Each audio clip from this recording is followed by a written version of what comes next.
3주째 중동 사태가 이어지는 가운데 다카이치 일본 총리가 트럼프 대통령을 만났습니다. 군함 파견 요청을 받은 나라 가운데 처음으로 트럼프 대통령과 대면한 건데요. 한편 이스라엘 네타냐후 총리가 전쟁이 예상보다 빨리 끝날 수 있다며 조기 종전을 시사해 그 배경에 관심이 쏠리고 있습니다.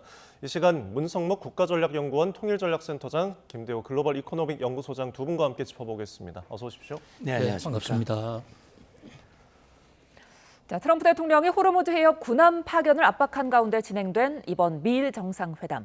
복잡한 속내를 읽을 수 있었던 발언이 나오는가 하면 양국 정상 간 화기애애한 모습도 볼 수 있었는데요. 먼저 이 모습 화면으로 보시겠습니다.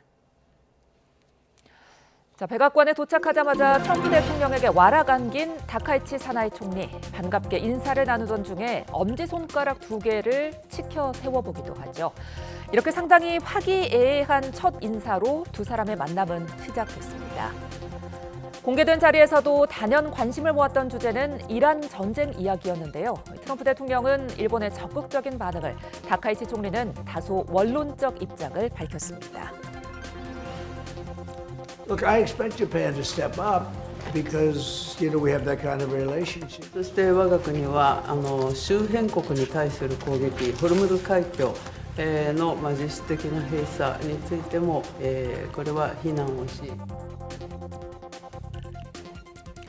자, 그런가 하면 다카이치 총리의 눈을 휘둥그레 만들 만한 수위 높은 발언이 나오기도 했는데요. 일본 기자의 질문에 답하는 과정에서였습니다. Why didn't you tell US allies in Europe and Asia, like Japan, about the war before attacking Iran? One thing you don't want to signal too much. When we go in, we went in very hard, and we didn't tell anybody about it because we wanted surprise. Who knows better about surprise than Japan? Okay? Why didn't you tell me about Pearl Harbor? Okay? Right? 이런 가운데 함정 파견과 관련해 다카이치 총리는 트럼프 대통령에게 법률상 가능한 것과 불가능한 것을 설명했다고 밝혔는데요.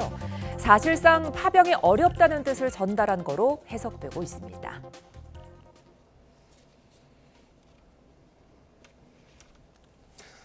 네,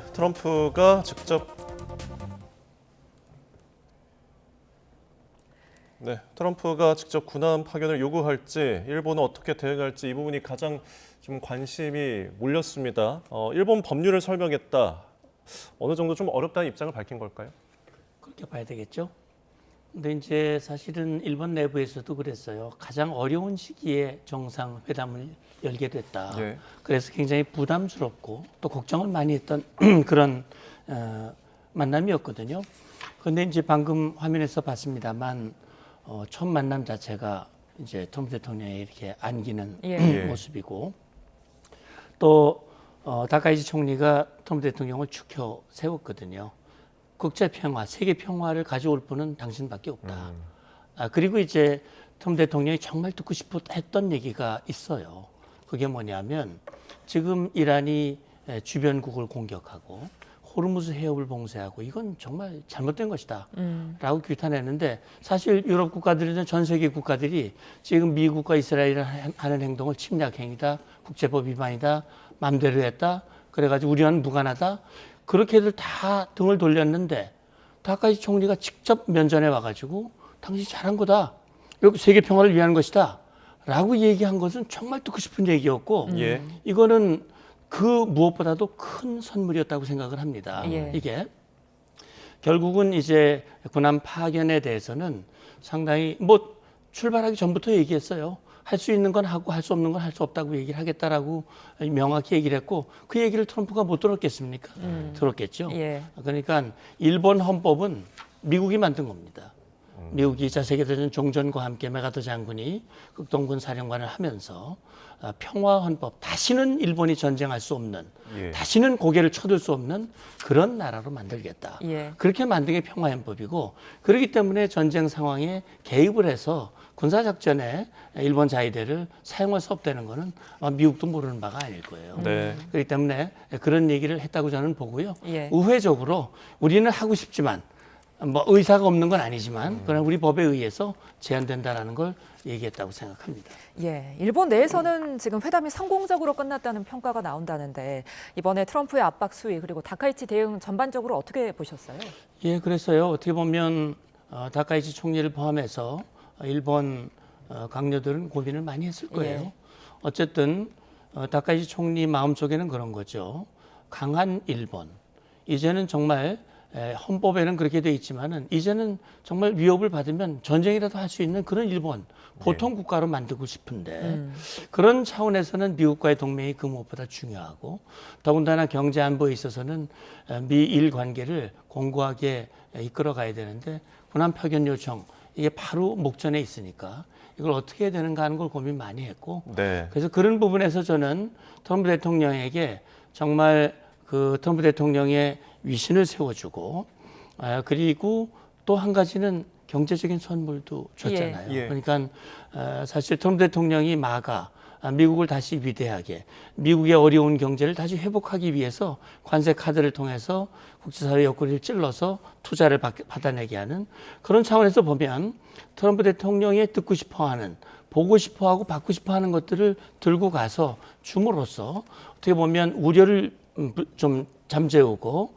정상회담을 나름 일본에게 유리한 방향으로 이끄는 것이 아닌가라는 그런 생각이 듭니다. 네, 참 트럼프를 위해서 많은 것을 준비했다는 생각이 듭니다. 스킨십 외교부터 해서 지금 여러 가지 말들 그리고 경제적인 선물 보따리 대미 투자 일본의 2차 프로젝트 관련해서 좀 구체적인 이야기가 나온 것 같더라고요. 네, 매우 준비를 많이 했다 이렇게 볼 수 있는데요. 심지어 트럼프의 막내 아들 이 베넌 트럼프가 내일 생일이다 그 얘기까지 했어요. 예. 자, 스킨십 외교를 넘어서 사실 몸 던지는 외교 뭐 이렇게 표현하는 언론들도 있습니다. 자, 그리고 이 그 일각에서는 이것이 트럼프의 고도의 협상의 기술이다. 처음부터 트럼프는 평화 헌법이 있는데 일본의 군함을 데려갈 의사가 없었다. 실제로 지금 전력 면에서요. 일본 군대가 가건 안 가건 압도적으로 지금 미국이 우세한데 예. 무슨 일본 군대가 필요했겠느냐. 뭐 그런 경제 전문가들의 얘기도 있습니다. 오히려 호르무즈 해협이 결국은 우리가 미국이 지키는 것은 미국뿐만이 아니라 아시아 국가들, 동맹국들의 이익을 위한 것이니까 너희들도 그렇게 알아라. 그다음에 특히 이제 미국이 조기에 종전하고 나왔을 경우에 인근 지역, 호르무즈 안은 아니더라도 인근 지역, 지금 인도가 호르무즈 해협 바깥까지는 군대를 파견했거든요. 그런 정도 또는 일본의 소해정이 전쟁 끝난 이후에 나와서 좀 그 기뢰 제급 정도 하는 거. 그리고 보다 더 나아가서는 자, 경제적으로 분담하라. 예. 그런 면에서 이번 사실 정상회담이 원래 호르무즈 해협의 군대 파견이 주제가 아니었고 원래 정해져 있던 미국과 일본의 정상회담이었거든요. 예. 그런 면에서 트럼프 대통령 입장에서는 뭐 충분히 그 명분도 얻었고 또 분위기도 잡았고 실리도 얻었다. 이런 평가가 미국 쪽에서 좀 압도적이다 이렇게 볼 수 있겠습니다. 예. 자, 그런데 일본으로서는 좀 당황스러울 만한 농담이 나왔습니다. 진주만 공습 이야기가 나왔는데 네. 자, 이 부분이 어떻게 보면 좀 선을 넘었다 이런 평가도 나오거든요. 어떻게 보셨어요? 계획된 발언은 아닌 것 같아요. 예. 그러니까 어쨌든 지금 일본 기자가 질문한 거 아닙니까? 예. 왜 일본과 아시아 국가 또 나토 동맹국들에게 이 사실 사전에 알리지 않았냐라고 예. 따져 물은 거에 대해서 대답하는 과정에서 이제 이게 나왔는데 나는 기습을 위해서 기습 효과를 극대화하기 위해서 한 것이다. 이제 그럴 겁니다. 주변국에다가 우리 공격할 거야. 그러면 아마 그거 찬성하는 나라가 과연 얼마나 있었겠는가. 그렇게 되면 말만 길게 끌어지고 이란은 철저하게 대비할 거고 그러면 기습 효과가 떨어질 거고 예. 막 그런 걸 염두에 두고 시작한 것이고 기습을 말하면 일본 당신들이 더 잘 알잖아. 난 일본 기자 아니야. 일본이 더 기습을 진주만 기습 미국 생각 못한 거거든요. 예. 생각을 못하고 당했기 때문에 미국으로서는 굉장히 뼈아픈 것이었고 결국은 그것은 일본이 패망으로 가는 그런 길이 되고 말았는데 그런 걸로 보면 일본 다카이치 총리도 당황을 했고 예. 아마 기자가 더 당황했을 것 같아요. 그런 질문을 던졌는데 그게 왔기 때문에 결과적으로 보면 일본이 가장 아픈 부분 네. 그걸 이제 거론함으로써 이게 외교적으로는 좀 결례가 아니냐. 일본인이나 일본 뭐 전직 강요가 부적절했다고 말을 했는데 예. 그러나 또 트럼프 입장에서는 자기의 이번 이란 공격을 불가피한 것이었고 네. 또 필요한 것이었다라고 하는 것을 좀 더 강조하는 과정에서 이 진주만 기습 얘기가 나온 게 아닐까 싶습니다. 예. 지금 각국 파병을 좀 요청한 가운데 이뤄진 미일 정상회담에 대해서 좀 분석을 해봤습니다. 이번엔 좀 전황을 짚어보겠습니다. 이란 전쟁 장기화 조짐을 보이고 있습니다. 이런 가운데 지상군 투입 여부를 놓고 트럼프 미 대통령의 입장 변화가 감지됐는데요. 또 최근엔 이스라엘과의 온도차도 드러났습니다. 먼저 트럼프 대통령의 발언 들어보시죠. Because the Iranian regime has told Sky News, if you put boots on the ground in Iran, it will be another Vietnam. Are you afraid of that? No, I'm not afraid of. I'm really not afraid of anything. Do you intend to potentially put U.S. troops or more troops in the region? No, I'm not putting troops anywhere. If I were, I certainly wouldn't tell you. But I'm not putting troops in. 네, 불과 이틀 사이 지상전에 대한 트럼프 대통령의 입장이 달라진 모습이었고요. 처음에는 가능성을 열어두는 듯했지만 이후에는 지상군 투입에 선을 긋고 있습니다. 반면 이스라엘 네타냐후 총리는 지상군 필요성을 공개적으로 언급했습니다. You can't do it only from the air. You can do a lot of things from the air, and we're doing, but there has to be a ground component as well. There are many possibilities for this ground component. 네. 자, 지금 이스라엘과 미국 간의 지상군 투입을 놓고 의견이 굉장히 엇갈리는 모습인데 이 부분 어떻게 우리가 분석해야 될까요? 저는 그렇게 생각을 합니다. 트럼프 대통령의 그 말이 표현이 자꾸 바뀌고 있지 않습니까? 예. 초기에는 뭐 전쟁 곧 끝난다, 이제 승리했다. 우린 영원히 할 수 있다. 우린 충분하다. 또 이렇게 얘기를 했다가 말이 이제 지상군 투입과 관련해서도 지금 엇갈린 그런 언급을 하고 있는데 저는 그래서 트럼프 대통령의 말도 우리가 주의해서 들을 필요가 있습니다만 더 중요한 것은 이제 하는 미국의 조치, 행동이 더 중요하다고 봅니다. 지상군 투입 안 하겠다고 그랬지만 사실 투입할 수 있는 병력은 가고 있거든요, 지금. 그리고 또 그 투입이 필요한 두 가지 이유가 있습니다. 하나는 이건 굉장히 어려운 일이겠습니다만 이란이 지금 보유하고 있는 60% 농축 우라늄 물질 이걸 빼내는 것이 이제 첫 번째입니다. 이건 지상군 투입 없이는 사실상 불가능한 것이고요. 예. 두 번째는 호르무즈 해협입니다. 호르무즈 해협을 지금 이란이 장악을 하고 있는데 통제를 하고 있는데 이 호르무즈 해협에 있는 작은 섬들이 있지 않습니까? 네.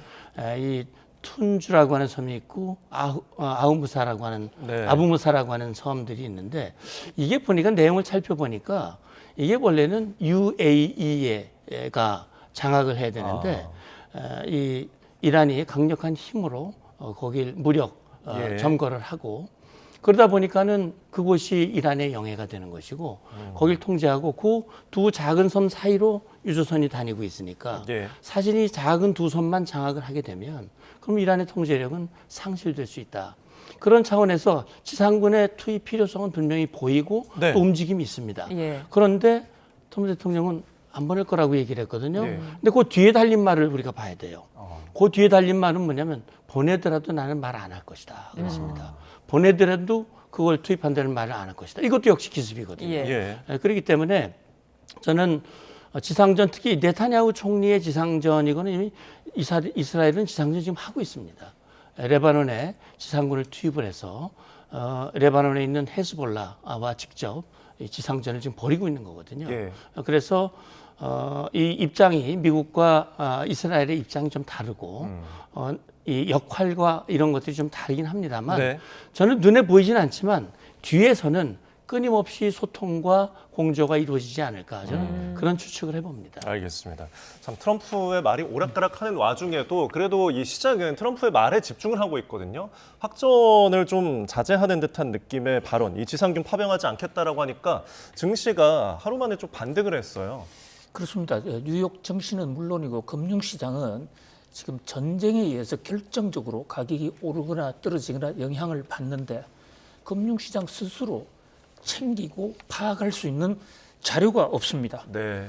그러다 보니까 결국은 두 지도자 네타냐후나 트럼프 대통령의 말 한마디 한마디에 일희일비 엇갈리고 또 그 말을 깊은 뜻을 해석하는데 정말 노력을 많이 하고 있는데요. 네. 근데 트럼프 대통령의 말이 금융시장에서 헷갈리는 게 두 가지 측면이 있습니다. 하나는 오늘 얘기 다르고 내일 얘기 다르고 아니 1시간 전후도 얘기가 다른 네. 수시로 달라진다는 그 또 하나 요인이고요. 또 하나는 의도적으로 좀 엉뚱한 얘기, 좀 심하게 얘기하면 거짓 정보도 흘려서 시장을 혼동케 하는 그런 측면도 있기 때문에 그야말로 시장은 멘붕 상태고 투자자들 입장에서는 한두 사람 지도자의 얘기를 고지곧대로 믿는 것보다는 여러 가지 상황, 정황을 파악해서 그 대통령의 말이, 지도자의 말이 무엇인지를 파악할 필요가 있는데요. 지금 자 이스라엘이 이란의 그 가스 단지를 먼저 때리지 않았습니까? 예. 그것은 사실 그동안에 트럼프 대통령 절대로 우리는 에너지 시설은 안 때린다 했는데 예. 물론 나중에 트럼프 대통령은 나는 모르는 상태에서 때렸다라고 하지만 과연 몰랐을까? 충분히 어떤 사전에 교감이 있을 수 있다. 예. 왜 그러면 이스라엘은 때렸겠느냐? 두 가지 측면이거든요. 하나는 만약에 전쟁이 조기에 끝날 때 이란이 또 경제력을 갖고 있고 땅이 큰 나라이기 때문에 다시 국력이 강해지면 미사일 또 만들 수 있지 않습니까? 그래서 아예 가장 큰 돈을 만들 수 있는 자금 원인, 이 가스전을 기능 불능으로 네. 만들어버리자는 그런 의도가 하나 있을 수 있고요. 또 하나는 지금 미국이 빨리 종전하려고 하는 것에 대해서 네. 좀 미국을 긁고 넘어지려는 그러니까 부분적으로는 지역 불안을 좀 더 안보 불안을 자극을 해서 미국을 같이 계속해서 동참시키려는 이런 뭐 다각적 포석이 있는 예. 것으로 보여지는데요. 일단은 때릴 때 주가 떨어지고 유가는 크게 올랐습니다만 그러니까 트럼프 대통령은 미국의 비축유 풀고 또 네타냐후 이스라엘 총리에게 당신이 기자회견해라. 그러면서 네타냐후 총리도 일단 가스전은 안 때린다 하지 않았습니까? 그런데 지금 이란이 그 말을 100% 신뢰할 수 없다 이러면서 이란이 이스라엘의 정유 시설을 약 1시간 전에 지금 타격을 했습니다. 네. 과연 그럴 때 이스라엘이 인내할 수 있겠는가? 그런 면에서 지도자의 얘기는 그 순간에 예. 어느 나름대로의 포인트가는 있지만 100% 믿을 수는 없다. 특히 경제적 관점에서는 지금 전쟁에서 일어나는 이 지도자들의 말 듣고 투자했다가는 크게 어떤 낭패를 당할 수도 있다 이렇게 보여집니다. 네.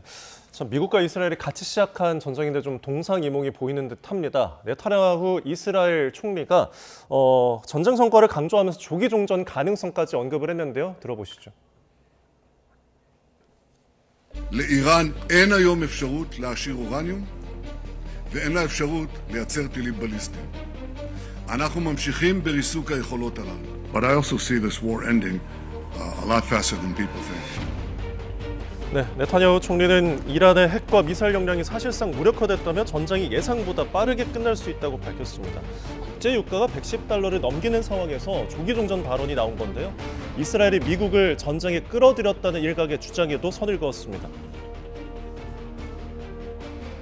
Israel acted alone against the Slawiya gas compound.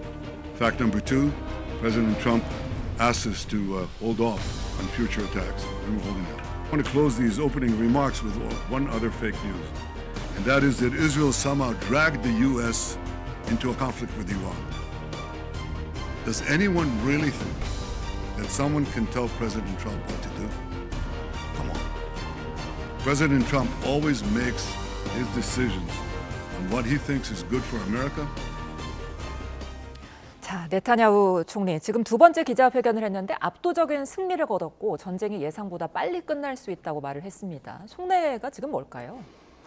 이스라엘이 지금 방금 보신 화면에서도 나오지만 이스라엘이 두 가지 측면에서 국제사회의 어떤 원성이랄까 이런 걸 받고 있거든요. 미국 내부에서도 그렇죠. 그러니까 네타냐후가 트럼프 대통령을 살살 꼬셔가지고 전쟁에 끌어들였고 네타냐후에 넘어가가지고 전쟁이 늪에 빠진 거다라고 지금 얘기를 하고 그래서 이 전쟁의 기본적으로 전쟁의 원인 제공자가 네타냐후 이스라엘이다 이런 얘기가 이제 하나 있고 또 한 가지는 전쟁 끝내는 것과 관련해서 트럼프는 빨리 끝내고 싶어한다. 왜냐하면 이 유가가 계속 오르고 또 경제가 어려워지면 트럼프 대통령 이제 중간 선거를 앞두고 있고 국제가 굉장히 난처해질 것이다. 그런 상황에서 할 수 있으면 출구 전략을 찾으면서 이 선을 그으려고 하는데 네타냐후는 기왕 시작한 거니까 이제야말로 완전히 이란의 정권을 붕괴시키고 다시 말하면 47년 신정 독재 체제 국제사회 이스라엘과 미국과 국제사회를 끊임없이 괴롭혔던 이 체제를 전복시키고 친서방, 친이스라엘 그런 형태의 정권이 들어서게 되면 이건 진정한 평화가 오는 것이다. 시간이 좀 걸리더라도 그렇게 가야 되는 것이 아니냐. 그래서 이제 지도부를 한 사람 한 사람씩 이제 사살하는 그런 시도를 계속 하고 있기 때문에 저 이스라엘은 전쟁 빨리 안 끝내려고 그럴 거야. 그렇기 때문에 상당히 전쟁은 길어질 수 있어. 이런 얘기를 하는데 지금 네타냐후는 두 가지 다 부인했단 말이에요. 그렇습니다. 이건 트럼프 대통령은 내가 말한다고 되는 사람이 아니야. 저 사람은 진짜 자기 이익이 되면 하는 거기 때문에 이건 내가 꼬여서 한 게 아니라 트럼프 대통령이 결정한 거야. 두 번째, 전쟁. 이번 전쟁 사실상 이긴 거야. 뭐 전쟁의 출발이 핵, 역량, 미사일 역량, 위협을 제거하는 거였는데 이건 이제 거의 다 없어진 거야. 이미 다 없어졌고 그렇기 때문에 생각보다 사람들은 뭐 굉장히 오래 갈 거라고 그러는데 이제는 생각보다 빨리 끝날 수도 있어라고 하면서 어떻게 보면 이 이스라엘이 길게 끌고자 하는 그런 뜻은 아니라고 하는 것을 보여주려고 하는 그런 의미의 회견이 아니었나라는 그런 생각이 듭니다. 네. 지금 뭔가 국제 유가가 오를 때마다 한 열흘 지나고 났을 때 전쟁 시작되고 열흘 지나고 났을 때 트럼프 대통령이 그때도 이제 곧 끝날 거다라고 하니까 한 110달러 다던 유가가 한 8, 90달러 떨어지기도 했고 지금 네타냐후가 종전하겠다고 뭐 이런 시사를 좀 하니까 또 비슷한 상황이 벌어졌습니다. 근데 하지만 결국은 지금 에너지 전쟁은 이뤄지고 있는 거잖아요. 그렇습니다. 그러니까 그동안에 우리 그 1차 오일 쇼크, 2차 오일 쇼크 역사적 경험을 보면요. 전쟁이 터졌다가 전쟁이 끝났을 때 며칠 동안 주가가 엄청나게 올랐고 국제 유가는 많이 떨어졌었거든요. 이런 학습 효과가 있는 겁니다. 그러니까 금융시장에서 투자하는 사람들이 누군가가 전쟁 철수 또는 전쟁 종전 선언을 확실히 하면 그동안에 억눌렸던 금융시장이 아주 폭발할 수 있으니까 그 시기를 기다리고 있는 상황에서 양 지도자가 한 번씩 돌아가면서 전쟁 곧 끝날 수 있다라는 얘기를 하니까 그게 부하내동하는 것 같은데요. 특히 이스라엘 네타냐후 총리의 전쟁이 곧 끝난다는 얘기는 저는 이 문성욱 원장님, 센터장님 지적에 100% 동감을 하는데요. 경제 그 뉴욕 증시에서도 그것은 전쟁을 끝나지 않은 신호가 아니었다는 겁니다. 그걸 잘못 해석하고 있어요, 지금 국내에서요. 무슨 얘기냐면 우리가 다 부셔놨으니까 이제 얼마 남지 않았다. 그러니까 우리한테 치상으로 휩쓸어서 정권 교체할 기회를 달라. 이런 해석으로 받아들이는 시각도 많이 있어요. 물론 뭐 네타냐후의 그 깊은 심중은 우리가 알 수는 없겠지만 어쨌든 전쟁이 길어지지 않고 또 에너지 시설 많이 파괴하지 않고 조기에 끝난다면 경제적으로는 이 중동의 불안 요인이 제거되면서 금융시장이 아주 크게 환호작약할 수도 있기 때문에 그러나 반대로 전쟁이 좀 더 길어지면 이것은 구제불능에 특히 지금 가스가 상당히 위험하거든요. 뭐 그런 가스 같은 몇 가지 대목은 지금 전쟁 이후에도 상당히 세계 경제의 불안 요인이 되고 있는데 그래도 뭐 3월 중에 끝난다면 경제계에서는 나름대로 희망적으로 좀 조기 종식은 곧 금융시장의 환호 폭발이다. 이렇게 아직도 기대하는 세력이 좀 더 많다. 이렇게 볼 수 있습니다. 자, 이란 전쟁이 길어지면서 양측의 피해도 점점 커지고 있습니다. 전쟁 당사국뿐만 아니라 주변국들 피해도 확산하고 있는데요. 화면 함께 보시죠. 자, 레이더 안에 전투기 한 대가 조준돼 있고 곧바로 파괴됩니다. 이란 혁명수비대가 이란 영공 안에서 미국 최신의 F-35 전투기를 격추했다며 공개한 영상입니다. F-35는 한 대에 1,500억 원이 넘는 스텔스 전투기인데 이번 전쟁 미국 주력 전투기로 꼽힙니다. 미군도 전투기 한 대가 임무 수행 중 비상 착륙했고 조종사의 안전엔 이상이 없다고 밝혔습니다. 이란의 이번 영상 공개, 장대한 분노 초반 미군이 이란군을 폭격하는 장면을 연일 내보낸 것에 맞대응 성격이라는 관측이 나옵니다. 전쟁을 치르는 군대뿐 아니라 민간인 피해도 불어나고 있습니다. 레바논 베이루트의 10층 아파트인데요. 갑자기 큰 굉음과 함께 폭발이 이루어지고 건물은 희뿌연 연기와 함께 단 몇 초 만에 사라집니다. 쓰러지는 건물 앞으로 미사일이 떨어지는 모습도 포착됩니다. 현지 시각 어제 이스라엘이 레바논의 수도 베이루트의 건물 등을 공습해서 최소 10명이 숨졌습니다. 이스라엘의 공습은 주로 이란 테헤란과 레바논에 집중되고 있습니다. 자, 민간인의 피해가 늘어나다 보니 전황을 중계하는 언론인들도 미사일 세례에서 자유롭지 못한 상황입니다. 한 기자가 라이브 중계로 전쟁 상황을 전하고 있던 순간 또 굉음과 함께 미사일로 보이는 무언가가 날아들고 폭발이 이루어집니다. 해당 기자는 영국 언론사의 기자이고 당시 이스라엘의 공습이 이루어지던 레바논 남부 지역을 취재하는 거로 알려졌습니다. 네, 저희가 에너지 위기 우려에 대해서 이야기를 하지만 결국은 지금 실시간으로 이렇게 사람들이 죽어가고 있는 인명 피해가 발생하고 있습니다. 민간인 아파트까지 저렇게 무너지고 있는 상황이고 기자들도 위협되는 상황인데 처참한 현장입니다. 정말 안타까운 일이 아닐 수가 없죠.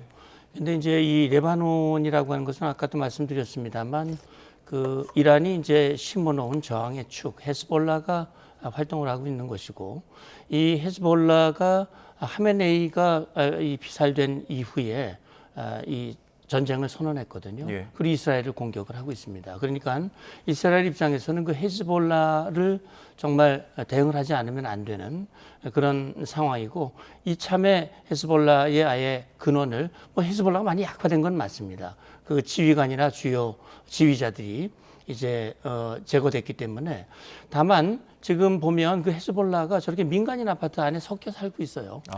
그렇기 때문에 그들은 민간인을 방패로 해서 저렇게 있기 때문에 결국은 민간인이 함께 피해를 볼 수밖에 없는. 그래서 전쟁이 일어나면 그건 레바논뿐만이 아니라 우리나라도 예외가 될 수가 없습니다. 6.25 전쟁 당시에 우리 민간인들이 훨씬 더 많이 피해를 입었거든요. 그렇기 때문에 이런 전쟁은 일어나서도 안 되고 일어난다면 지금 교수님 말씀대로 하루빨리 정식이 저는 돼야 된다고 생각을 합니다. 지금 3주가 지금 돼버렸는데 전쟁이 이렇다면은 언제 어떻게 마무리될 것 같으세요? 지금으로서는 단정적으로 말씀을 드리기는 어렵겠습니다만 그러나 이제 최초 미국이 언급한 것은 4 내지 6주였습니다.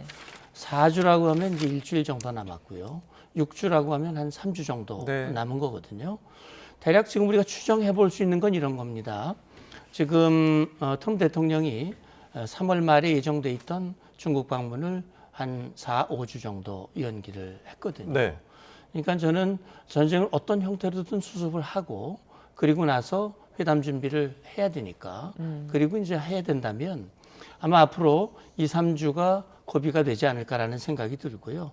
네타냐후 총리도 저런 판단, 저런 말이 그냥 나오는 건 아니거든요. 지금 봤을 때 이 상태에서 전쟁을 대략 마무리한다 하더라도 이란이 다시는 이스라엘이나 미국을 향해서 핵미사일 위협을 당장 가하기는 어려울 것이다라는 것이고 저는 한 가지 지금 그래서 핵물질을 가지고 나오느냐 안 나오느냐는 그건 그렇게 끝내는데 결정적 장애는 아닐 거라고 생각을 합니다.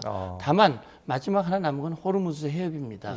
그래서 호르무즈 해협의 안전을 확보하는 어떤 조치가 아마 이번 전쟁을 끝내는 그 어떤 터닝 포인트, 전환점이 되지 않을까라는 그런 조심스러운 예측을 해봅니다. 알겠습니다.